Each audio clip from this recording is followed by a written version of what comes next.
Hello అండి అందరికీ. అందరూ ఎలా ఉన్నారు? అందరూ బాగున్నారు అనుకుంటున్నాం. మేము కూడా బాగున్నాము. ఈరోజు నాటుపట్టు గొడుగుల కూర ఎలా చేయాలో చూద్దాం రండి. ఇది మా అమ్మమ్మ స్టైల్, వెరీ సింపుల్ కర్రీ. కానీ మా అమ్మమ్మ ఎప్పుడు ఏది స్టార్ట్ చేసినా రామకృష్ణ అని మొదలు పెడితే అన్నీ బాగుంటాయి అంటదనమాట.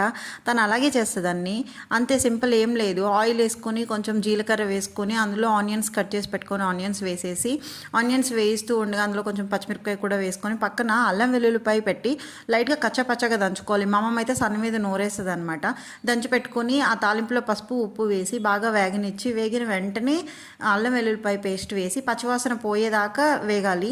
వేగిన తర్వాత మంచిగా నీట్గా ఉప్పేసి కడిగి పెట్టుకున్న నాటుపట్టు గొడుగులు వేసేసి మంచిగా కలిపేసి ఒక మిక్స్ ఇచ్చి దాని తర్వాత కారం పొడి, అందులోని కొంచెం జీలకర్ర ధనియాల పొడి లైట్గా వేయాలి, ఎక్కువగా వేయకూడదు, ఎక్కువ ఫ్లేవర్ వస్తే బాగోదు. వేసి మూత పెట్టేస్తే సహజంగానే అందులో వాటర్ ఉంటుంది కాబట్టి ఆ ఆవిరికి బాగా ఉడికిపోతుంది. ఉడికిపోయిన తర్వాత కొంచెం కొత్తిమీర వేసి దించేయటం.